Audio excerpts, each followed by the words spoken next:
Oops. Sorry, guys. We prayed without the recording. Many apologies, but we didn't start. We didn't start. We almost did this whole thing without being recorded. All right. So Genesis 38, Shame and Judah. And like I was saying, it does read like a soap opera, in that there's some dramatic things that happen here, in the Judah story. And let's just get into it. And it came to pass at that time that Judah went down from his brethren and turned into a certain Adullamite whose name was Hira. And Judah saw there a daughter of a certain Canaanite whose name was Shua, and he took her and went in unto her. Right? So again, oh, Peggy just came in. So again, biblical times, when a man goes in unto her, he is marrying her, right? So Judah just married a Canaanite woman that he's not supposed to have anything to do with, right? He is not called to be hanging out with these other nationalities. He's not called to be going down at sheep shearing time and having a party, but he does, all right? And so she conceives and she bears a son, and she called his name Er. And funnily enough, Er sounds exactly like error, and it is, right? So this is a huge error that's being made here in him doing this. God's not going to be happy about it, I'm going to tell you right now. And so she conceived again and bare a son, and she called his name Onan. And she yet again conceived and bare a son, and called his name Shelah, and he was at Chezib when she bare him. And Chezib means false or a lie. Now, again, it can be tough to tell, but there's been time that has progressed here. These 3 verses show us that 3 years have progressed, because it takes a woman 9 months to conceive and bear. That hasn't changed, right? So 3 years have passed by here. Now, he doesn't live here, right? So he went down from his brethren to a different place and met her. And so he's almost got not exactly 2 separate lives, but he's got his life at his family's house, and then he's got his new family he's making that he's not supposed to be making, right? This is not, you're going to see, I'm not ruining anything here. This is not going to be acceptable to God, right? Because these are not people from whom Christ can come. Because now these are mixed children, right? And Christ can't come through that kind of lineage. So we're going to see what happens. It's about at least, hold on. So we see 3 years pass from verses 3 to 5. Now look, and Judah took a wife for Er, his firstborn, whose name was Tamar. Right. So in that verse, we have now had like 15 to 20 years pass. Because verse 3, he's born, and verse 6, he's got a wife. And even at the youngest, he's probably not going to be younger than like 18 getting married as a man. Right. So time passes really quickly in this Judah narrative, where 1 minute the kid is born and the next minute he's got a wife. So it's about 20 years that have gone by in the beginning of the verse to, or the beginning of the chapter to where we are right now. And and so Judah's firstborn, was wicked in the sight of the Lord, and the Lord slew him. Not fit to be in the Christ line, not doing the things that he's supposed to do. Judah, maybe not the best example to him. And so he's probably about 20 years old. He's married to Tamar, and God him before any children are born, because they're not supposed to be children born, because God doesn't want children born right now from this line. And we know this from the next verse, right? And Judah said unto Onan. Now, Judah is out of line here. This is not the biblical way. This is not what he's supposed to be doing. And Judah said unto Onan, and Onan his second son, go in unto thy brother's wife and marry her and raise up seed to thy brother. Okay, this was a normal practice. If the firstborn son died and had a wife that had no kid, the second son would have her, and then that kid would actually be the inheritor of the first. So Onan, if he goes in unto Tamar, aka marries her, right? That's how it goes. Then that first child is not Onan's. It's actually the child of even though Onan was the one who had the child. So it was a sort of like a kinsman redeemer law, um, but with inheritance and not like redeeming after it is a kinsman redeemer law in that it's a redemption after death, but it's not a eye for an eye type of a situation so much as a you died without somebody to inherit your goods, let me help you as my brother. And so that's what a good brother should have done. Was wicked. Do we think Onan's going to be any better? Let's find out. And Onan knew that the seed should not be his, and it came to pass when he went in unto his brother's wife that he spilled it on the ground, lest that he should give seed to his brother. And the thing which he did displeased the Lord, wherefore he slew him also.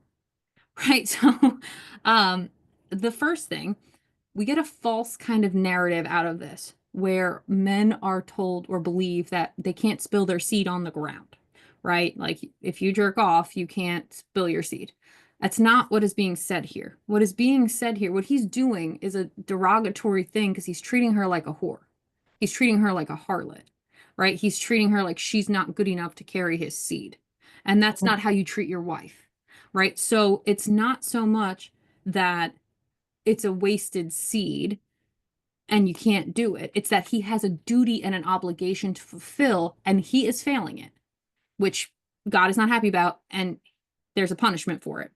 And so Tamar at this point has to be in complete and utter despair. She's lost 2 husbands, no children, and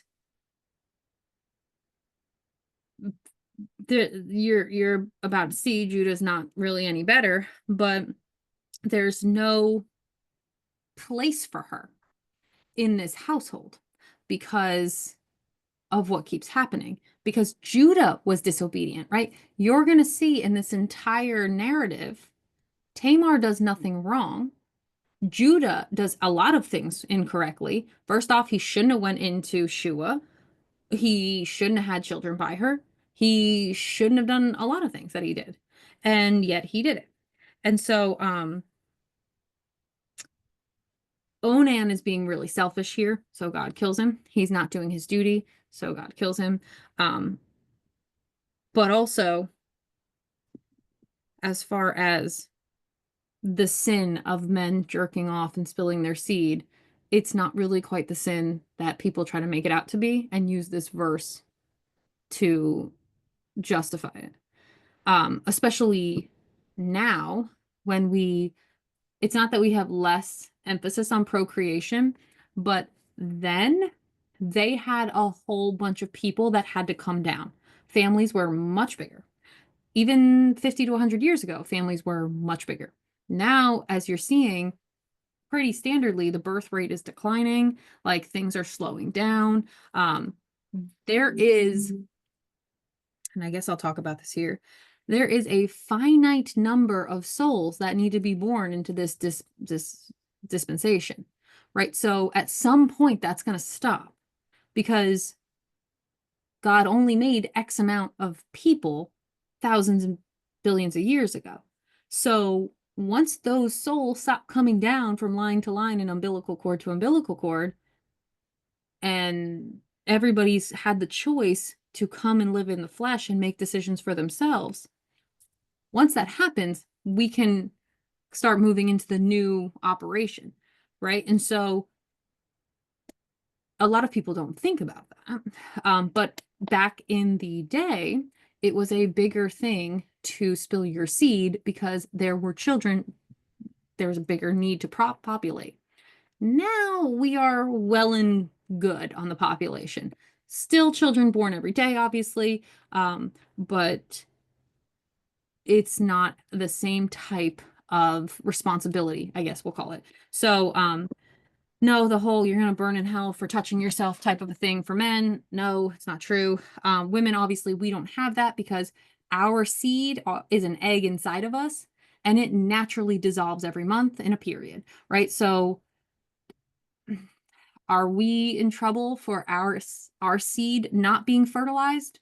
No. So, are men in trouble if their seed is not fertilized?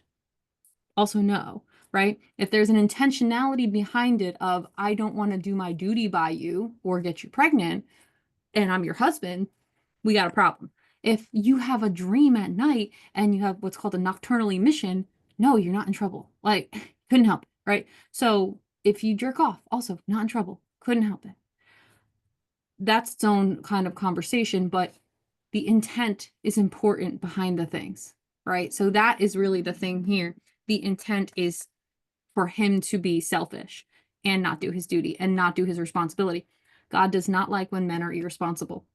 Judah's being irresponsible and his sons are dying for it. The sons are being irresponsible and they're dying for it. So, unfortunately, poor Tamar, hey, Terry, unfortunately, poor Tamar is also getting the worst end of the situation. So, Terry, we're moving as slow as molasses is my fault. So, we are in Genesis 38, right at 11. So don't worry, you're not really missing anything. So Onan and Er are both dead, which means Judah only has one son left. He should have never been having these sons anyway. So Judah says to Tamar, his daughter-in-law, remain a widow at thy father's house till Shelah my son be grown. For he said, lest peradventure he die also, as his brethren did. And Tamar went and dwelt in her father's house. This is a huge disgrace, unfortunately. To give a woman back to her father after the marriage vow is like, she's like the equivalent of an adulterer here. Like, it's not an acceptable practice. Holly, you have a question? No. Oh, sorry. It's probably one of my animals making a noise. Oh, you're welcome to. So it is basically like a disgrace here. Poor Tamar is sent back in like she did anything wrong when Judah is very clearly the one that raised and had sons that he should have never had. And so, and we do get a kind of a understanding because if, and we don't know for sure, but if there's a year like and then Onan and then Sheila, right? Or Shayla. Um, let's say that they're 1, 2, and 3 years old, or 3, 2, and 1 years old, then maybe like Onan was 20. No, I'm sorry. Was 20. No, it would have to be younger, I guess. I guess maybe was 19. Onan would have been 18 and Sheila would have been 17-ish, right? So quick on the timelines. So Sheila is not old enough. But also, little spoiler alert, Judah really has no intention of giving Tamar to him. Like, his intention is not to marry her to the final son, because he does not want his last child to die like the other two did. And so, in the process of time, the daughter of Shua, Judah's wife, died. And Judah was comforted and went up unto his sheep shearers to Timnath, he and his friend Hira the Adullamite. So again, this is anytime he's going with Hira the Adullamite, he's going off to party and have a sheep shearer time, right? It's like spring festival that he's having. And so this is how he got himself into this mess, because he went down from his brethren to a certain Adullamite and having a gay old time, marries this heathen woman that he's not supposed to have kids with. 20 years goes by. She dies, probably more like 25 at that point. She dies, and he goes to comfort himself in the same way, right? Going back down to the sheep shearing time, get drunk and party. And it was told to Tamar, saying, Behold, thy father-in-law goeth up to Timnath to shear his sheep. And she put her widow's garments off from her, and covered herself with a veil, and wrapped herself, and sat in an open place, which is by the way to Timnath, for she saw that Shelah was grown, and she was not given unto him to wife. Okay, so like I said, I was spoiling, but she has been wearing widow's garments probably at least 1 to 4 years, maybe. So she's been living at her father's house, waiting for Judah to do right by her, which he has no intention of doing. She's been wearing widow's garments, aka black, for, I want to say black. I think it was black at the time. I don't think it was white in this. Some of the ancient Near cultures were white, but I think it was black. But she has been fully covered up, not eligible to marry anybody else, waiting for Shelah. And so it's probably told to her, like, what's your father-in-law doing going getting drunk and partying all up when he's got a grown son that you're not married to, right? Little gossip down the line here. And so he is deceiving her, but girl is not to be deceived. So what she does, when you put on a veil and you wrap yourself and you sit in an open place, she is pretending to be a prostitute. Right? So she's advertising for sex. That's what she's doing here. And so, like I said, this one's like a little dramatic. So she is pretending to be a harlot. That's what happens in the open place. And Judah saw her. When Judah saw her, he thought her to be a harlot because she had covered her face, right? So he deceived her. Now she's doing some covert activity. Now, again, here's a big difference between deception and covert activity that I talked a little bit about with Jacob. The intention matters. She is trying to get what is rightful by her, and Judah's being selfish and deceitful. Like, there's a big difference in the intention. Intention always matters in what's acceptable and allowable by God, which we'll talk about and we'll see, and what is not. What Judah has done, not acceptable by God. What Tamar is about to do will be approved of by God, and we will know that. We will get there, and I will tell you why.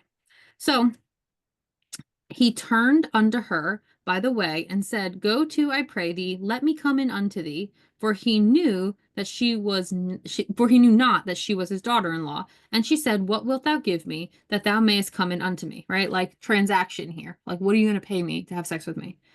And he said, I will send thee a kid from the flock. And she said, Wilt thou give me a pledge till thou send it? Right? So she wants some kind of collateral. Like, having a kid from the flock is a decent payment, right? There's a lot you can do with that because you can shear it, you can breed it, you can kill it, you can do a lot of things with it. So, obviously she's not really interested in it, but she's being very, very smart here. Tamar is very, very smart. And Tamar means palm tree. I think I forgot to say that. Tamar means palm tree. So she's saying, okay, until you send me this goat, can I have some piece of collateral that you have on you right now? That's so the pledge is. And he said, What pledge shall I give thee?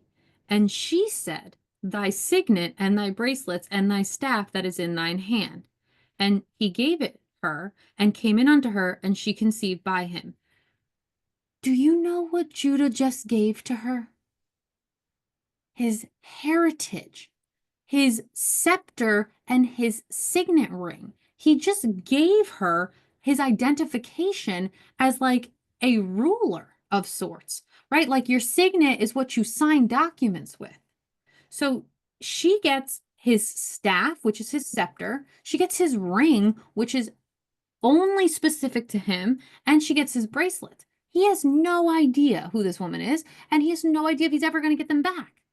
So it does tell us either he was very, very drunk and or she was very, very attractive, right? Because like she's alluring enough to sit out there and captivate him wholly so that he gives her these very invaluable items, like not replaceable items.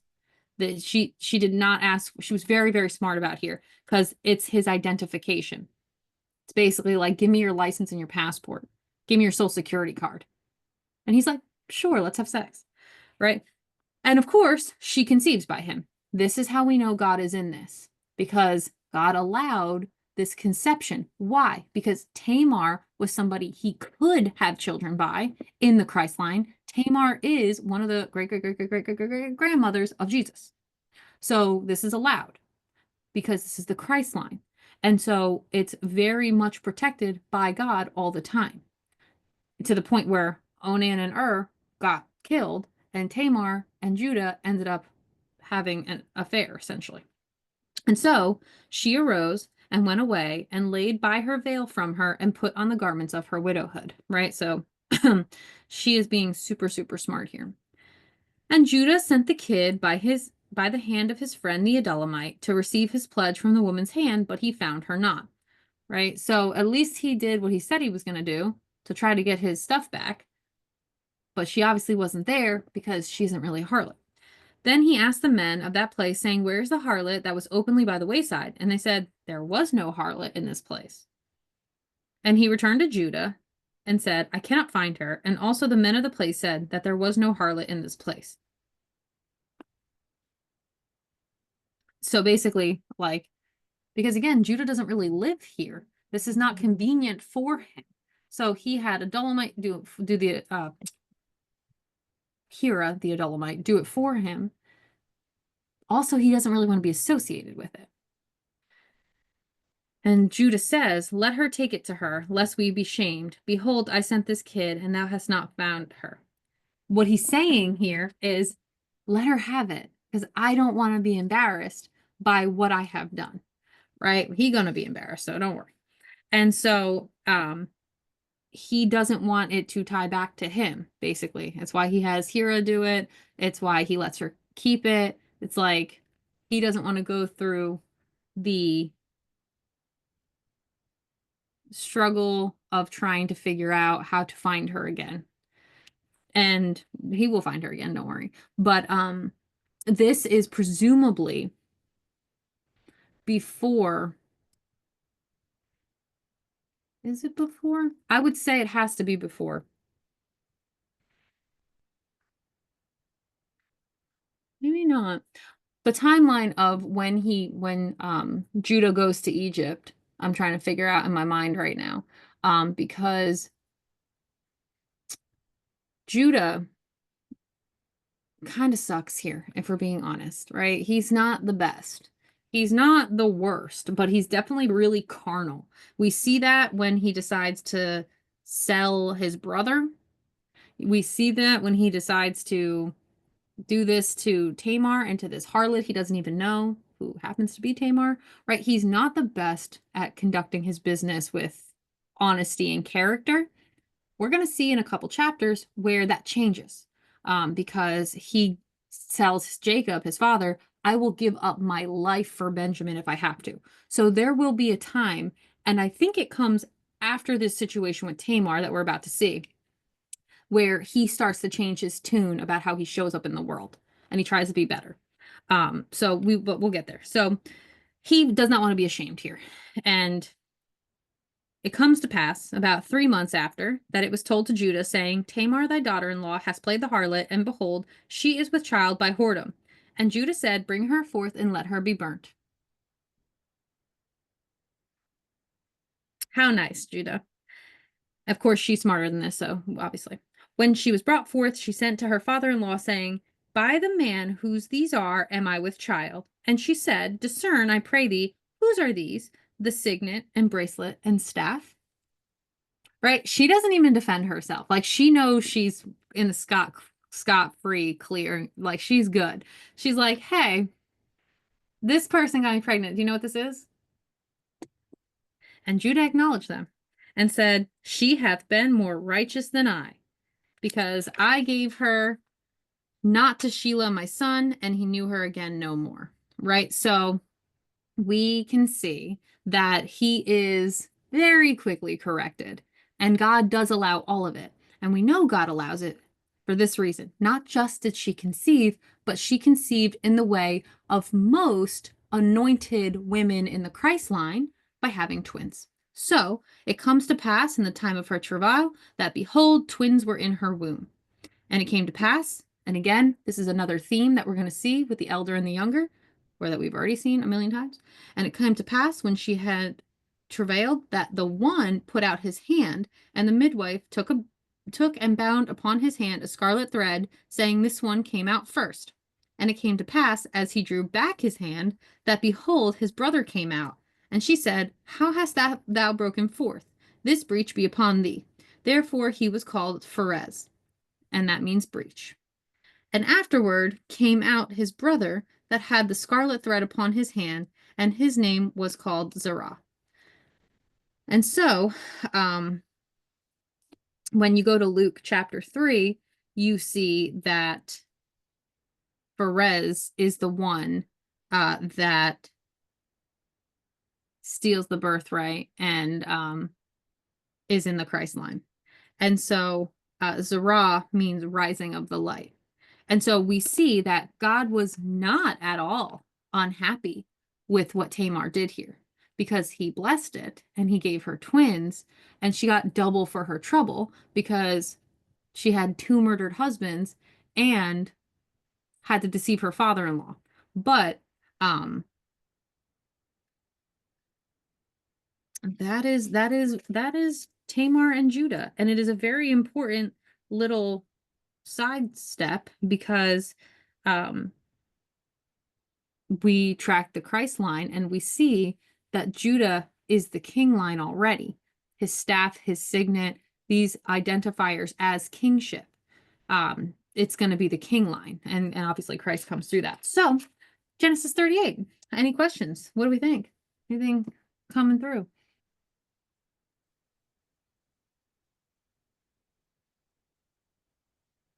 I think we're starting to understand about when they talk about different nations, the importance of it to the Bible. Yeah, I hope so. I Yeah, hope so. it's very.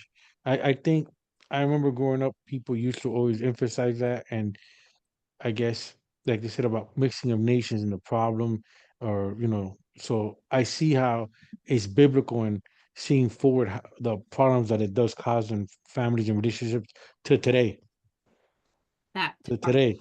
Yeah, so Even now. And so it's like the same thing, but we do it all the time, right? We mixed a horse and a mule and got a donkey. okay. Why? Why are we doing that?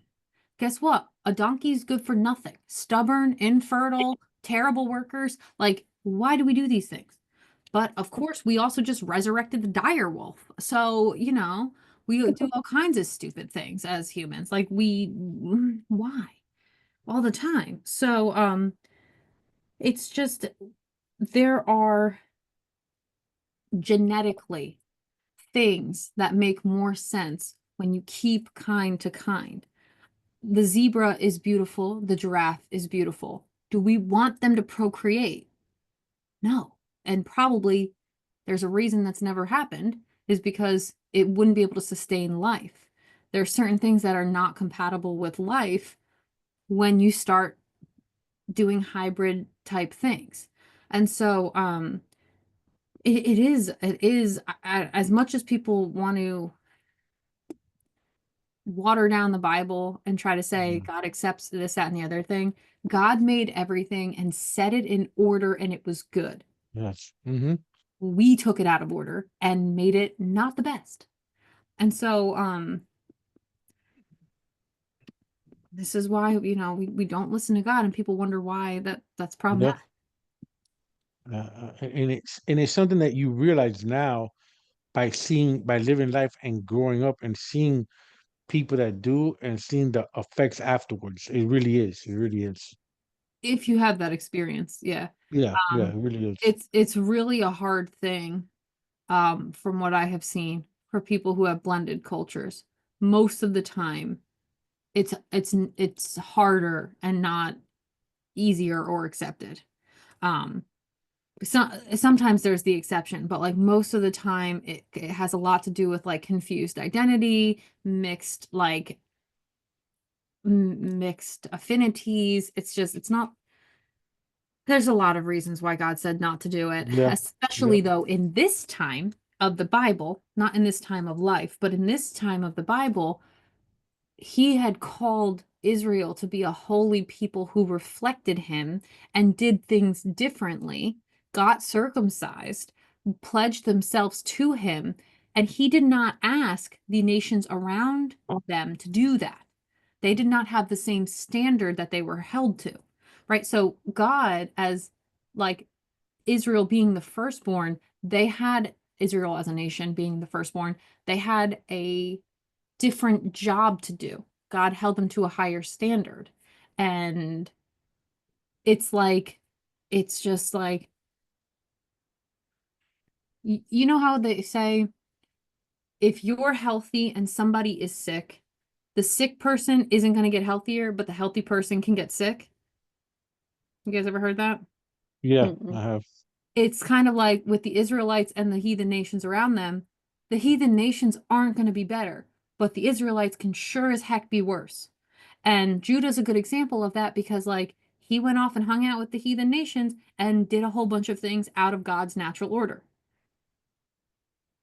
Because it's easier to do when you're around people who have less standards to be held to, right? And so it is something, especially in Genesis, that God really adheres to in a big way. Because obviously Christ had to be the perfect sacrifice. His blood had to be perfect. And there's a lot that goes into perfect blood. So, I don't know how God managed that for 4,000 years, but he did. Um, but anyway, yeah, so great point, Jerry. Thank you. Shall we get into Genesis 39? We go back Yeah. to the Joseph story. So this is why I say Yeah. I'm trying to time it out because, like, I think the Joseph story, like Joseph at 17, and the Judah and Tamar story, I think it kind of goes like this. Like, I think Judah and Tamar happens before Joseph is sold into slavery, and then Tamar has kids, and then Judah goes into Egypt. So it looks a little bit like this. The timelines kind of overlap. So Judah coming to terms with the fact that he did horribly wrong by Tamar comes, I think, right around the same time that he realizes he did horribly wrong by his brother Joseph, his father Judah, and he won't, his father Jacob, and he won't do it again to Benjamin, right? So that kind of is how the story kind of overlaps.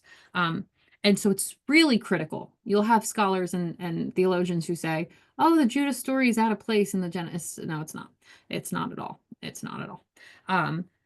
So it just it adds to the understanding of the Christ line, and it adds to the understanding of Judah as a character who does a pretty radical transformation from a selfish, entitled person who will do whatever he wants to whomever he wants to somebody who becomes selfless and actually worthy of the birthright that he almost just sold to Tamar, right? So it is definitely important. But we are back to Joseph. And so Joseph, now we're jumping back in time a little bit because Joseph was brought down to Egypt when he's 17, right? So Joseph was brought down to Egypt, and Potiphar, an officer of Pharaoh, captain of the guard, an Egyptian, brought him out of the hands of the Ishmaelites, which had brought him down thither.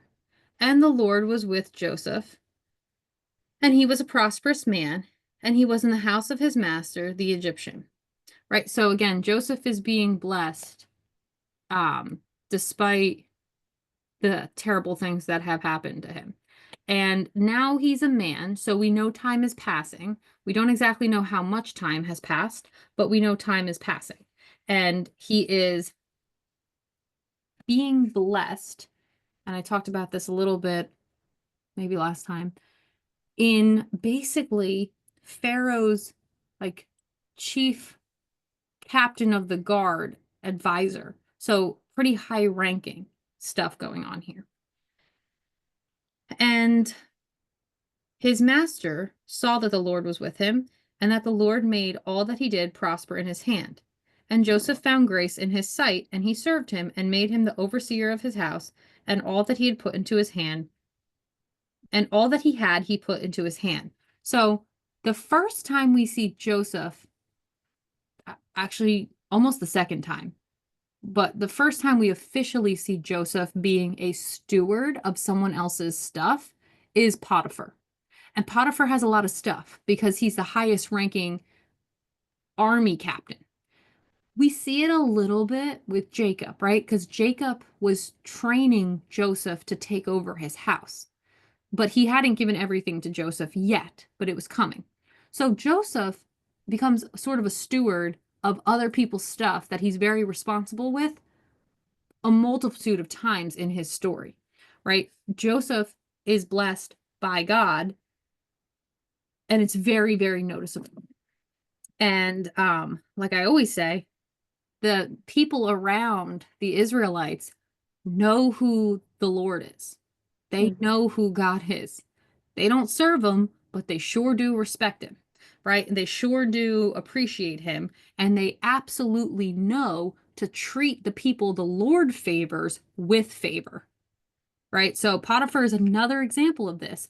We saw it with Laban, we saw it with Abimelech, we saw it with Pharaoh, back with Abraham. Like the nations around the Israelites know who the God of Jacob, Isaac, and Abraham is. How they don't serve him is beyond me, but again, not my place. And so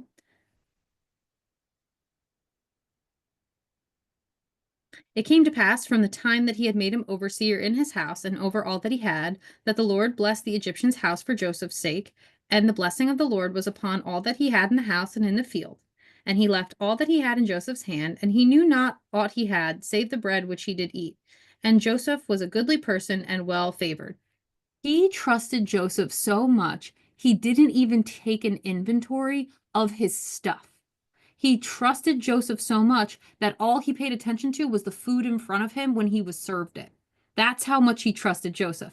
This is going to become really important in a little bit, and we'll talk about it. But just remember, Potiphar trusts Joseph so much, he doesn't take any inventory, and he knows that God is blessing his house because of Joseph. Okay, so just keep that in mind, put it on the back burner, because it came to pass after these things that his master's wife cast her eyes upon Joseph, and she said, "Lie with me." But he refused, and said unto his master's wife, Behold, my master wotteth not what is with me in the house, and he hath committed all that he had into my hand. There is none greater in this house than I, neither hath he kept back anything from me but thee, because thou art his wife. How then can I do this great wickedness and sin against God? Joseph, chef's kiss response. Okay. He is aware that he's accountable to God. He's accountable to Potiphar. Joseph is the, I want to say, best example of a steward in the Bible outside of Jesus. Joseph is like almost blameless in his story. And Joseph is a type, an archetypal sort of figure for Jesus. Joshua also will be as well. So it's good logic that he's got here. Yo, this guy trusts me with literally every single thing that he has. I can access everything but you, and I'm going to take advantage of the one thing he didn't give me? Absolutely not, right? And so let me not get ahead of myself. So it comes to pass, as she spoke to Joseph day by day, that he hearkened not unto her to lie with her or to be with her. This is a feat that we do not want to disregard. Joseph is being propositioned to have sex every day, all the time, that he could easily do, and he tells her no. I know of very few men that would be able to do this. Assuming Potiphar's wife is attractive, if she's not attractive, it'd probably be easier. But even still, free sex is a hard thing for men to pass up. Look at Judah, right? He had to give up a lot to have sex, and he did it. Men be thinking with the wrong head all the time. Joseph is not. Joseph stays loyal to God. And so, you ever hear the phrase, hell hath no fury like a woman scorned? Yep. Yep. Yep. Well, Women don't like to be rejected when they make like overt advances. Potiphar's wife's gonna be zero different. And it comes to pass about this time that Joseph went into the house to do his business, and there was none of the men of the house there within. And she caught him by his garment, saying, Lie with me. And he left his garment in her hand and fled and got him out. And it came to pass when she saw that he had left his garment in her hand and was fled forth, that she called to the house, the men of the house, and spake unto them, saying, See, he hath brought in an Hebrew to mock us. He came in unto me to lie with me, and I cried with a loud voice. And it came to pass, when he heard that I lifted up my voice and cried, that he left his garment with me and fled and got him out.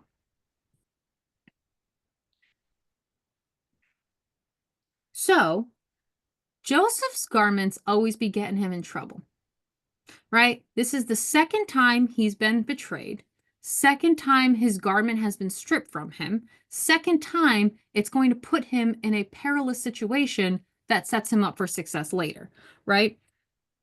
She's making the point, of course, that he tried to come on to her, that he was going to try to rape her, and that when she yelled out, he, who was already naked, left his garment and ran away naked. The logic here is not going to logic for Potiphar. Okay, you'll see in a minute why I say that.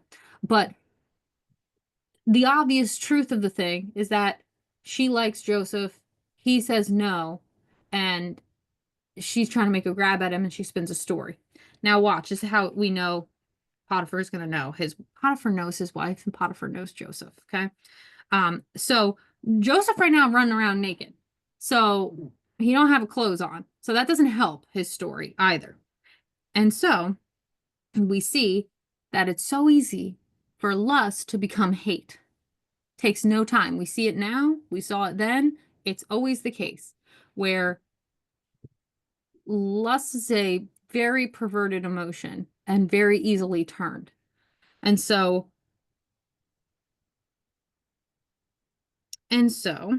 she also is a little bit, what's the word I want here? Jabbing at her husband by having a Hebrew in the house. Because this is the other thing. Joseph is not of the same nationality as the other people, and Potiphar has elevated him. So there might be a little jealousy here too, because a lot of the times they all go hand in hand. The lying, the jealousy, the cheating. She would have no problem cheating on her husband. She has no problem lying. She has no problem deceiving. And here she says, See, he, this is her husband, hath brought in a Hebrew unto us to mock us. Right? Like, my husband allowed this Hebrew nothing, this loser nobody, right? Because the Hebrew people are seen as less than to the Egyptians. So she's also kind of like throwing a spur in at her husband here. So we can see very clearly her character is not good. And so, the story though, she does a good job of making it appear to be true.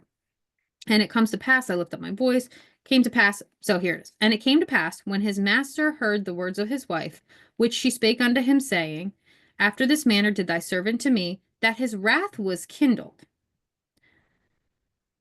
But it doesn't say who the wrath was kindled against.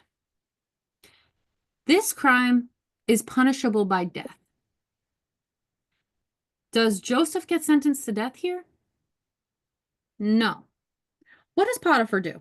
Joseph's master, Potiphar, captain of the guard, took him and put him into the prison, a place where the king's prisoners were bound, and he took him there in the prison. But the Lord was with Joseph and showed him mercy and gave him favor in the sight of the keeper of the prison. Do you know who keeps the prison? The captain of the guard, the captain of the army. Who would keep the prison but the person who is the master of warfare? Potiphar took him from his home to a different place that he was in charge of, right? Because Potiphar, in times of peace, in times of no war, he's training the soldiers, but he's also guarding the prison of Pharaoh's enemies. That's his job, to be aware of the enemies of Pharaoh, right? So really, the person here is Potiphar, still taking care of Joseph. He likes Joseph. He gave Joseph everything. He knows his wife, right? So this is a thing that a lot of people don't understand, is that Joseph was still favored by Potiphar. It wasn't a separate situation because Pharaoh's chief army person had a house here and had a job here, and Joseph moved from the house to the job. That's really what happened. But of course, he's imprisoned. But the Lord was with Joseph and showed him mercy and gave him favor in the sight of the keeper of the prison, who is Potiphar. And the keeper of the prison committed to Joseph's hand all the prisoners that were in the prison and whatsoever they did there, and he was the doer of it. Because he already knows Joseph and he already trusts Joseph. And he can't make it look like he favors Joseph over his wife. But there's no reality where Potiphar is condemning Joseph to death. Certainly not. So he just moves his station and does the same exact thing that he did in his house. The keeper of the prison looked, because again, listen to the language, right? The keeper of the prison looked not to anything that was under his hand, because the Lord was with him, and that which he did, the Lord made it to prosper. It's the same situation as in the household. It's just it moved from personal spot to professional spot. Now, again, is Joseph technically a prisoner? Yes, he is. But also, was Joseph technically a slave in Potiphar's home? Yes, he was, right? So ultimately, he's still at the highest ranking place under Potiphar in both places. And so it is a crime that could be punishable by death. Instead, he locked him up in a place that he took care of and gave him everything. And obviously, God is always with him because God is not mad at Joseph. Joseph is always doing the right thing. So that is the beginnings of Joseph's foray into greatness. What questions do we have, if any? I do. What you call him, or you called Joseph Hebrew, a Hebrew? I didn't. They did in the book, or Yes, in the passage. Genesis I'm just 39:14 did.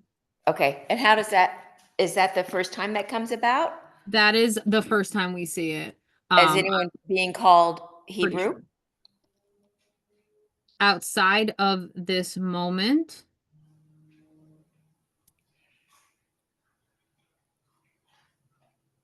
I want to say no, not yet. Not yet. Okay. Because And also, Hebrew comes from when they cross the river. So it could be a manuscript, like editing error, that should have been translated Israelite, because at this point they would have still been Israelites and not Hebrews. But it might have been intentional to the manuscript. I do not know for sure, so I cannot say for sure. But it is, I want to say, the first time that we see the language there. So yeah, that's a good call. But no, I didn't say it. My version has that. you're okay. And so is it kind of also synonymous of being a slave? I mean, Yes. become okay. Yes. We're gonna actually look at that in a little bit. Okay. It is certainly synonymous with being less than to the Egyptians. It is a lesser station because we're actually going to see this. The Hebrew Israelite people are going to go, like, do you remember Upper Egypt and Lower Egypt from history, from like school? There were people who were in Upper Egypt and people who were in Lower Egypt, and the Egyptians were in one and the Hebrews, Israelites were in another. And so we're going to have like shepherd kings, and the Egyptians did not shepherd. So we're going to see when we get to Joseph's brothers coming to Egypt, some of the discrepancies that happen because they're Israelite. And the Egyptians don't allow certain things, they keep them separate. Because to Jerry's good point earlier, there were cultural differences in how the nations addressed themselves and did things. So yes, I will say it definitely is synonymous with being lesser than in status. Certainly. Certainly that. That's a good question. Other questions, thoughts, concerns, things popping up. No, you answered them for me. Perfect. If anything comes up while you guys are like thinking on it, or if you want to share anything later, by all means, just reach out. But let us pray out, all of us. I forgot to record for some of us. So the original prayer is not on the recording because I prayed and then I started recording. So, but the latter prayer will be, so that is fine. All right. Father God, thank you for everybody that has taken the time to be with you and with me here today. It is such an honor and a blessing to get to share this word and to get to talk about Judah and Joseph, two of our forefathers who are probably up there on the thrones with you right now as two of the 24 elders that we see in Revelation. We are so, so, so thankful, Lord, for your wisdom and your insight and the way you uncover the word to us. And we know it is so relevant then, now, and for always. And we ask, Lord, as we move through the week, that you bless us, you protect us, you give us the provision we need to get by, that you keep us getting closer and closer to you every day, that you keep us protected from the enemy and the kingdom of darkness. And we ask all this in Jesus' name. We pray, amen. All right. Let's stop.